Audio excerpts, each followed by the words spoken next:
All right, everybody, welcome back to Out of Bounds. Out of Bounds. I'm Rashad Milligan. I'm joined here by a very, very, very, very special guest, a historic guest.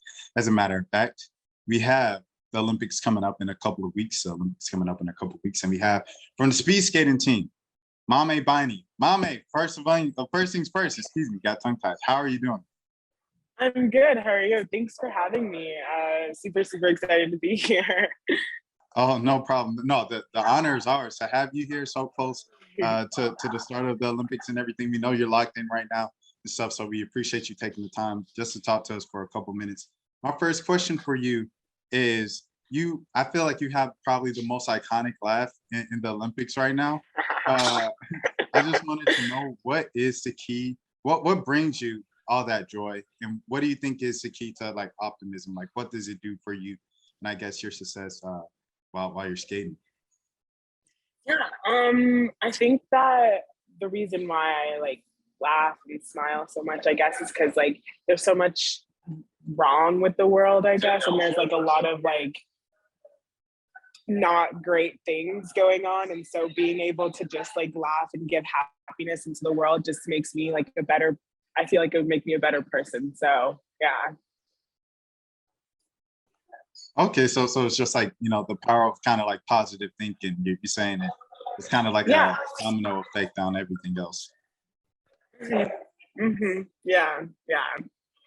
Okay. Well, back in 2017, it's the first time like a lot of the world has heard of you and stuff for being the first Black woman to make an Olympic speed skating team. I just wanted to know. Back then, I remember you did an interview with Darren Haynes, and it was kind of like it hasn't sat in at that point. Now, 4 years later, your second Olympics, has it settled in? And, if it has, like, kind of what do you think when you think about kind of that historic achievement? Yeah, no, like you said, like it's my second Olympics. And so I feel like now I'm kind of just more prepared with what is going to happen with this one. And like mentally, I'm just kind of chilling. Like I'm super calm, and I'm very thankful that I have like a good team around me to keep me in check. And I'm super excited to go to this one. So yeah. How do you relax to kind of ease that any type of feelings of anxiousness that might be like, oh, Olympics 2 weeks away, 3 weeks? How do you calm that? How do you, just relax, like you said? So I have Headspace. It's the app I use quite often in order to just chill and like relax whenever I do feel super anxious or super nervous. And I definitely use it a lot whenever I'm like at nighttime, so that I can just like have like a good start to the next day. So yeah, that's definitely one of the tools that I've used, and it's worked out really well. Right, for sure. Shout out Headspace. But I wanted to ask you, how's the preparation been these past 4 years and between the first Olympics and now? Just what are some things that you might have learned from your first one on the ice that you're like, okay, maybe I could take this into next time? Yeah, I think mentally, like I was 17, 18 when I first made the team. So I was just like, oh my gosh, like, wow, and like deer in headlights kind of vibe. But now, like I mentioned previously, I am way more aware of like what's going to happen. And I'm very thankful that I was able to go to the Olympics at that young of an age, just to just be like, have that first experience. But like for on ice preparation, I think that the past like few weeks have been super hard, and Steve has been training us really hard, and which is good, obviously, because now in the next like couple of weeks when we go, like we'll be ready for sure. How has the pandemic affected your training at the beginning, from beginning to now? Yeah, so in the beginning, it was really hard just because like no one really knew what was going on, and like how it was gonna like affect us in the long term. We didn't have any competitions that first year, so that was like super disappointing just because like we didn't know exactly what we were training for. But like the very beginning, because like COVID really started at the end of our season, and then like it picked back up at the beginning of our training summer season. So we had to like wear a mask whenever we skated. And so that was like pretty difficult. We had to like be 6 feet apart and like follow all the CDC rules. So yeah, so that was also really difficult. But like now that we like know what's like around, I guess, we definitely take a lot more precautions. Like we wear an N95 masks, we get tested like 3 times a week. And yeah, so we're all staying super safe, and we're literally not going anywhere. Like we're just like, it's like we're sheltered in like our either the rink or our house, and that's basically it. And so yeah. But was it a bit frustrating for you to see the numbers peak up to the record numbers over the holidays, or because it's kind of like, you know, everything was kind of normal once the vaccines came out over the summer, and then it started creeped up a little bit, then went back down, and then over Christmas it went crazy. Exactly. Right before you guys are leaving. Like, what was that frustrating for you to see that? Oh yeah, no, I think it's definitely frustrating just because like I guess like I understand in a way too, just because like the people who aren't taking precautions just like don't necessarily have like the Olympics going for them. Because for us, like if we got tested positive, we are not going. Like there is like no doubt about that. There is no like leeway or anything like that. Like China and the USOC and even like our organization is very strict about that. If you get tested positive, there's no way you can go. And so it just sucks that we have to take like a huge, like even more precaution in order to like just stay safe. And even because like obviously we need food, so we need to go to the grocery store, you know. And so like in the grocery store, people aren't being safe. Like there's a possibility that we can get the virus. And but I mean, at this point, it's just like all in our control, and or all not in our control, and we can only control what we can control, which is like not going out to do unnecessary things, like visiting friends or anything like that. So yeah, it's frustrating, but at the same time, I completely am like doing what I need to do to be safe. And fingers crossed that I don't get it. And like thankfully I've never gotten COVID in the past like 2 years, and I hope to keep that streak. So yeah. For sure. And I guess when it's all said and done, when you're, I know this is a weird question to ask before your second Olympics, but when it's all said and done in your career, what do you want Maame Biney's excuse me, legacy to be?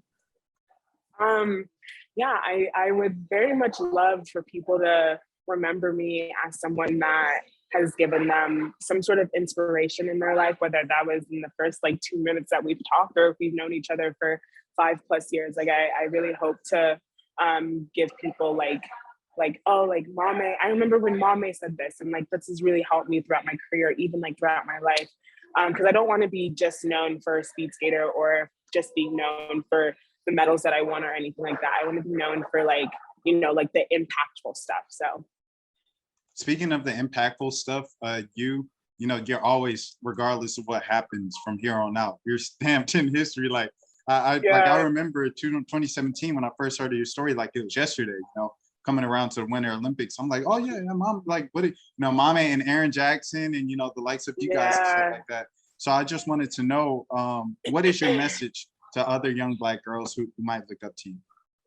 Oh, my message for them would be to never allow anyone to take the love that you have for anything, whether that's sport or school or whatever it is that you have your mind set on. Like never allow someone to take that passion and love away from you, because it's yours, and it's not fair to you, to yourself, and to your future self to like have someone take that away from you. I think that we are put in this world for a reason, and we are put in this world to do what we love. And so to have someone take that love away from you isn't okay. So just like stay true to yourself and never allow anyone to take that power away from you. If I'm a speed skater right now and I'm looking to get faster, I know you can't give away all the sauce, but what are some tips?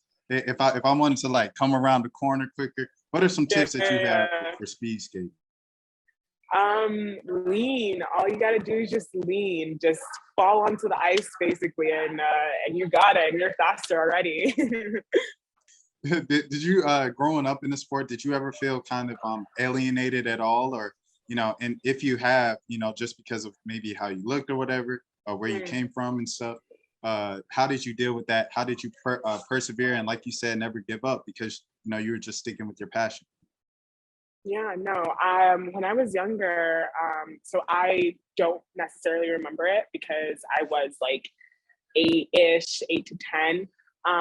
But my dad like did very much experience that like through me, I guess, or within me, just because like there are a few moments where like the club itself like didn't exactly include me in things like giving me a skin suit when needed to be a skin suit at a competition, and like it wasn't just like it wasn't like it was like me and like other people. It was like literally just me, and so that was like very hurtful. But luckily I had my dad there and he was able to just like give me tips and just say that like you're there to train and you're there to skate. It doesn't really matter if you make friends or not, and you should just have a goal in mind, just keep going. And yeah, I've had that mindset ever since. But luckily, like as I got older, I haven't felt any like discrimination or racism or anything like that. Because if I have, I wouldn't be here. I would be like, peace out, guys, I'm done. But yeah.